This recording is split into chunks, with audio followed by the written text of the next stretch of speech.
Most people think composting is as simple as throwing all food and garden waste into a container and leaving it there for a couple of years.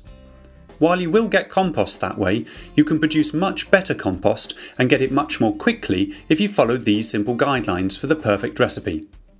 There are 4 ingredients for good compost: greens, browns, air and moisture. These 4 need to be balanced correctly for best results.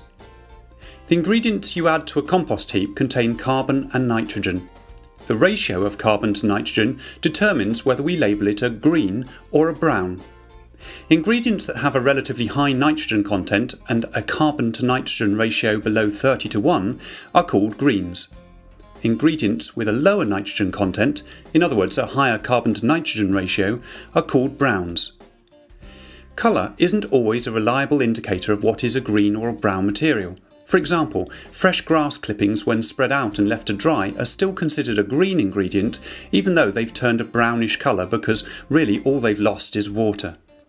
On the other hand, straw is always considered a brown because before it was cut the main stems had died and much of the plant's nitrogen had gone into the seed as protein.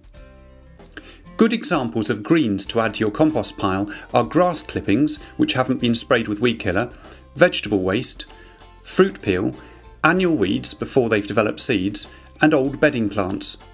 Don't compost animal products such as meat and try to avoid adding diseased plant material or fats and oils.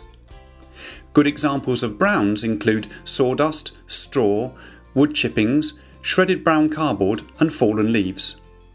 Bedding from herbivorous pets such as guinea pigs is ideal as their manure adds a bit of extra nitrogen to the mix.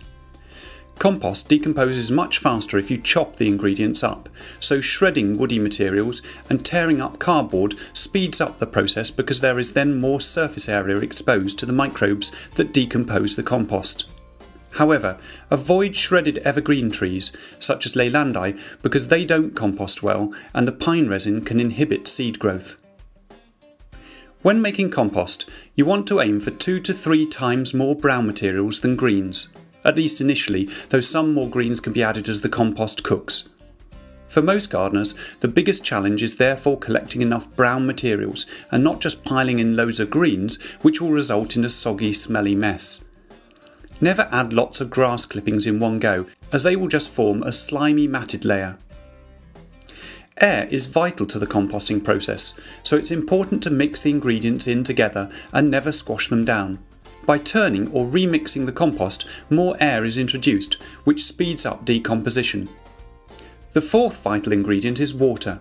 If, like me, you stockpile brown materials, you'll need to water the pile to get things going when first mixing it. Build the compost pile up with layers of browns and greens, watering it where necessary to produce a moist but not soggy mixture. A good compost heap has a slightly sweet composty smell. If it smells sour or rotten, then it either has too many greens or is too wet. In either case, the remedy is to mix more brown materials in to compensate. By getting the right balance of 2 or 3 parts browns to 1 part greens with moisture and air, you're giving the microbes that decompose the materials the best conditions to work in. As they break the organic matter down, they give off heat, which in turn speeds up the decomposition. In a well-mixed heap, temperatures can easily reach over 150 degrees Fahrenheit or 65 degrees Celsius. This heap, for example, was mixed several days ago and it's already been cooking nicely, though it's starting to cool a little now. After a few more days I will remix it to introduce more air and to bring materials from the edges into the centre. Several weeks later the heap will cool and worms can move in to finish the process. If you follow this recipe, you should get a fine, crumbly, textured compost. Any remaining large bits can be sieved out and put into the next compost heap you build, leaving you with the very best food for your plants.